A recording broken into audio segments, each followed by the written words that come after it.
Region 11 is a home to the 15 tribes of southern Mindanao's indigenous peoples.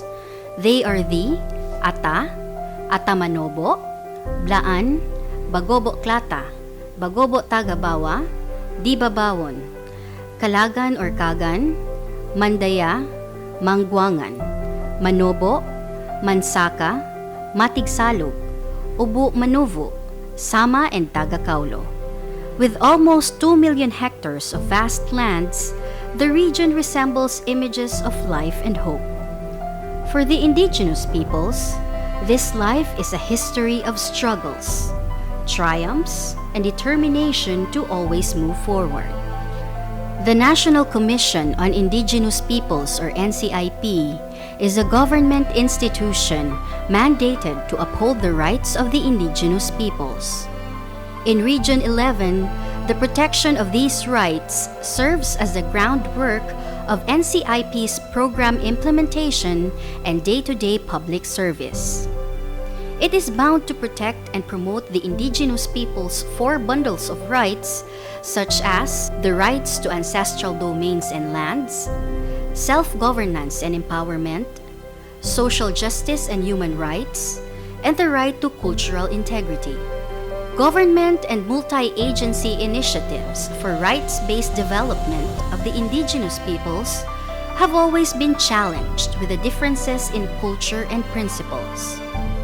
Nonetheless, NCIP, hand in hand with various indigenous cultural communities of the region, continues to perform its mandate and deliver the programs and services rightfully deserved by the indigenous peoples. NCIP dunay upat ka gi-assign nga major final output, no. Kini ang una ang kining pagbuhat og mga palisiya para sa maong pag-implementar sa iyahang mandato. Ang ikaduha ang pagproteher sa iyahang yuta o sa iyang domain, ug ang ikatulo mao ang pag-provide og mga socio-economic project o mga protection program ngadto sa IP, ug ang ikaapat mao ang pag-protect sa mga katungod sa IP. NCIP's implementation of programs and delivery of basic services for the indigenous peoples follow the Indigenous Peoples' Rights Act, or IPRA, as its guiding principle. Based on the IPRA, a number of policies were crafted to ensure the protection of IP rights in projects that aim to develop the ancestral domains and document indigenous knowledge, systems, and practices. Among the policies crucial to the protection of IP rights is the Free and Prior Informed Consent, or FPIC. FPIC process remains the most concrete and basic safeguard for realizing IP rights in the context of rights-based development. The policy on IP mandatory representation in the LGUs provides the indigenous peoples the avenues to raise issues and seek for appropriate actions on problems affecting their communities. The policy on the formulation of the Ancestral Domains Sustainable Development and Protection Plan, or ADS-DPP, is helping indigenous cultural communities identify their resources and needs for community development. Makling Dulag's assertion that land is life is the same assertion that inspires NCIP to work for the recognition of the indigenous people's rights to ancestral lands. As of December 2016, NCIP Region 11 is able to process the approval of 26 certificates of ancestral domain titles. This covers 914,000 hectares of ancestral domain out of the 1.2 million hectares targeted for CADT. Of these CADTs, 3 were already registered and awarded to the Mandaya tribe of Sangab, Caraga, Davao Oriental, Mandaya and Mansaka tribes of Nubataan, and Blaan tribe of Maibo, Magsaysay, Davao del Sur. Maibo, itong mga line of 60s, nasakop na sa mga concessionaire bitaw ranso. Kung sa paghawa ni Dato Badal, mauna to ang nakapuli si Fulong Sani Panday. Mauna itong higayon na nga nag-apply sila og kanti. o sa administrasyon ni Kapitan Langkosan Panday ay muan nito nila og mga application pinaagi pod sa tabang sa NCIP sa probinsya. So, na-realize kanitong Hunyo 2016 na turnover ang title atong mga kanti. Nakita na ko nananom na ang mga tao diya. Yani halos tanan mga area diya nanay mga saging, lubi, ito lang kita no, mais. Mamani ang pinaka-importante sa mandate sa NCIP, pag-secure sa territory sa mga IP community. So far, we have already done much of protection and securing the lands of the IP. So hopefully by this year, 2017, mahuman na po ng 5 pagka wala ma-issue ka, ma-approve ang kanti. NCIP's approach to the social welfare and development of the indigenous peoples has always been holistic.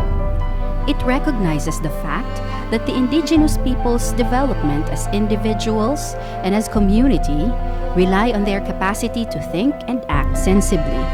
Access to health, education, and livelihood, among other socio-economic needs of the indigenous peoples, are the ones that NCIP works hard on augmenting amidst budget limitation. In 2016, the Educational Assistance Program of NCIP had helped 501 IP students in their schooling. The program has produced graduates of education, nursing, social work, accountancy, criminology, and other courses. Okay, pasalamat and for the opportunity. Kaya kung wala po, kaya magkalisod-lisod po may ba? Kanang sa academic scholar mo po sa Ateneo, pero kanang lagi mga allowance, wali man siya included. So, sa allowance, kanang mga expenses sa boarding house, sa mga book. Mga scholarship program, good sir, kay dili na siya kanang makatabang sa mga financially, but also makatabang po siya sa imo to maka-motivate sa imo to do more, to be excellent. I graduated cum laude. Then sa among batch is duha ra mi kabuok na graduate as cum laude sa architecture department. So gusto pa na ko i-promote ang housing for the indigenous peoples. So with consideration po sa culture, para with cultural sensitivity in terms of design and planning. In 2016, the Tabang Pa-Eskwela sa Tribu program had distributed school supplies to 4,850 IP children. The program was a result of NCIP's coordination efforts with various line agencies and private institutions. NCIP Region 11 has also facilitated the formulation of 16 ancestral domain investment plan for health. Some of these plans are already included in the annual investment plan of their respective LGUs. The Department of Health and other members of the Regional Interagency Committee on IP Health also gave their commitments for the implementation of health-related projects in ancestral domains, especially in geographically isolated and disadvantaged areas or GIDAs.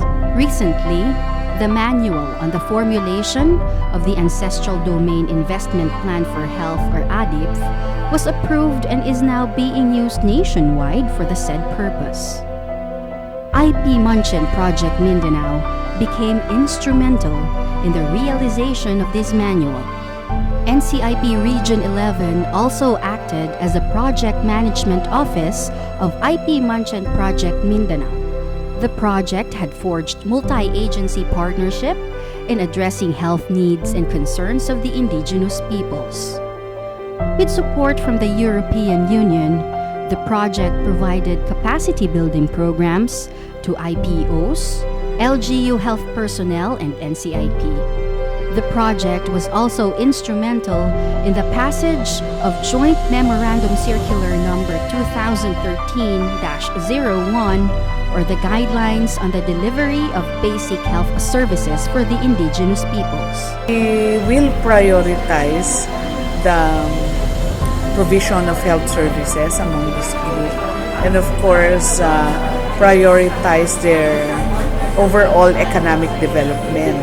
In that light, they will be provided the resources necessary like yung mga scholarship grants. We're also looking at the IP investment plan for health or the ancestral domain investment plan for health as parang mandatory inclusion in the local health investment plans. To help the indigenous cultural communities earn a living for their people, NCIP has initiated livelihood programs in partnerships with the LGUs, DSWD, DA, OPAP Pamana, and other line agencies. Sa una, ako pa may nag-support aming mga natibo bahin anang among mga costume.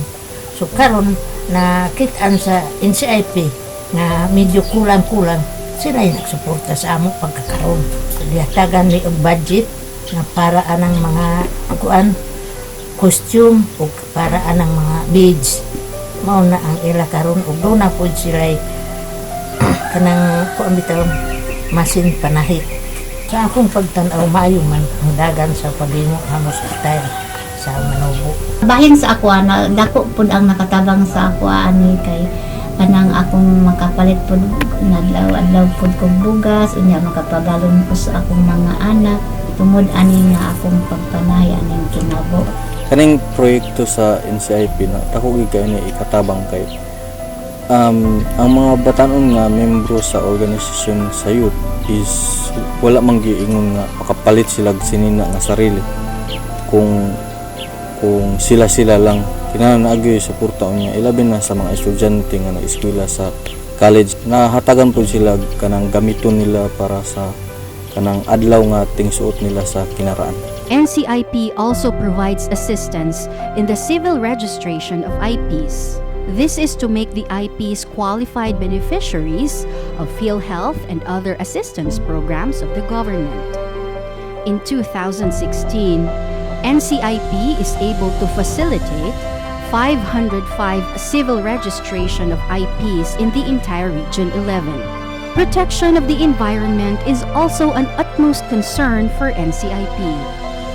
An activity initiated as part of IPRA Month celebration, Adopt a Tree, is now a regular program which NCIP will sustain in the coming years. This is in cooperation with the Department of Environment and Natural Resources, Department of Agriculture, Indigenous Peoples organizations, local government units, and IAP grantees of NCIP. Last October 9, 2016, a total of 4,017 seedlings were planted simultaneously in the various sites of the program. Naami kanang sustainable nga proseso sa amo ang tree planting sama diri sa Mawab nga among gi-declare ni nga communal tree farm ang diri sa Tuburan sa Indigenous People sulod sa amo ang ancestral domain. Usa kini sa amo ang mga social responsibility diha sa amo ang community as Indigenous people ang pagprotekta sa ato ang kinaiyahan sa pagpananom sa mga kahoy. Kini nga dapita nga among gipahinluan diri usa ni sa amo ang gihimo karon nga plano proposed project namo para sa training center nga himuon namo ni nga Mawab Tribal Council nursery sa kinatibuk ang community sa Mawab. Diin diri may maga-provide og mga similya sa kahoy para among i-distribute sa amo ang nagkadaiya nga barangay nga denoted area nga ancestral domain. Ako ang hagit sa matag usa nato labi na diha sulod sa atong ancestral domain nga mamahimo tang vigilante mutan-aw ta sa mga tao nga muguba sa atong kinaiyahan. Say for example, kung dunay mga tao din ha nga masulod aron pagpamotol sa kahoy, unang-una unta kitang tribo ang muhatag og dakong concern ani tungod kay kita usab ang una nga maapektuhan kung pag-abot sa panahon maupaw na ang ato ang ancestral domain. The integrated area development approach to implementing culturally responsive economic programs in ancestral domains of NCIP has introduced sustainable agriculture in the ancestral domain of the Ata tribe in Pakibato. This project aims to provide agricultural livelihood to the community and at the same time protect the environment through the eco-friendly and sustainable farming technology it uses. The project will now be introduced for implementation in other ancestral domains of the region. The development of ancestral domains depends on the indigenous people's determination to realize their aspirations. The Ancestral Domain Sustainable Development and Protection Plan, or ADS-DPP, serves as the blueprint of these aspirations. To date, NCIP Region 11 is able to facilitate the formulation of 35 ADS-DPPs.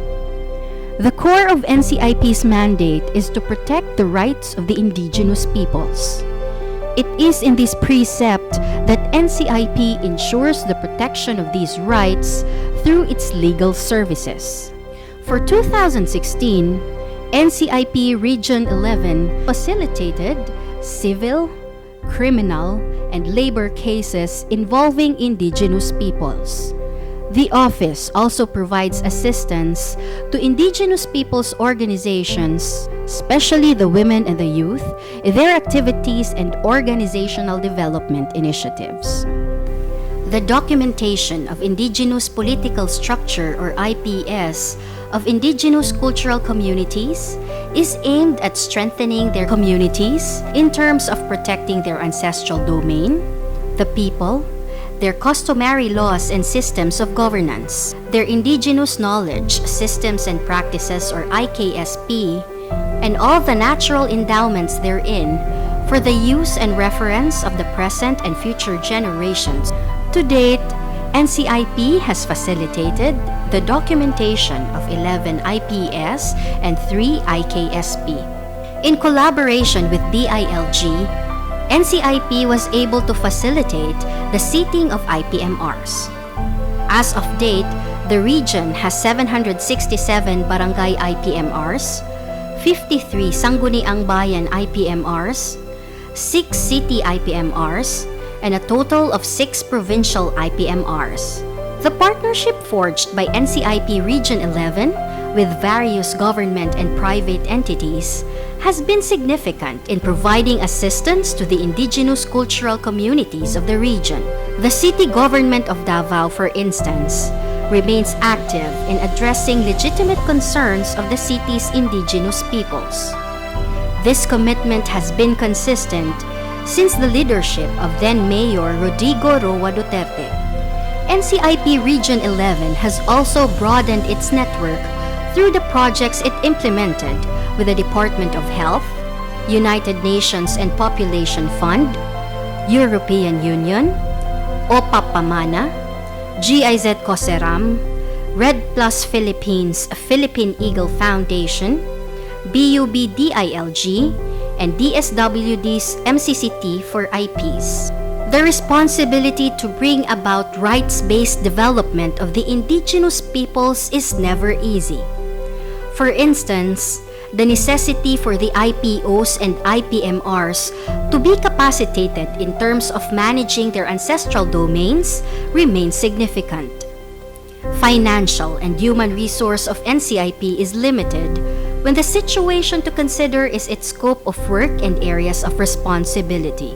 The delivery of basic services in GDAS is also a concern that must be given full attention by concerned line agencies. Environment protection, disaster risk reduction, and climate change adaptation in ancestral domains are crucial matters that must be addressed at all costs.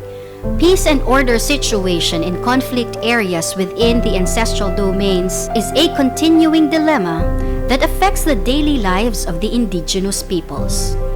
In the last 19 years of NCIP's mandated representation of the indigenous peoples, meaningful changes were realized. The partnerships forged have bridged differences in the advocacies for the rights and welfare of the indigenous peoples. Still a long journey to take on, every step together is a sure step towards the development of the indigenous peoples and indigenous cultural communities. We are all significant in this journey and we should stay together as one and as Filipinos.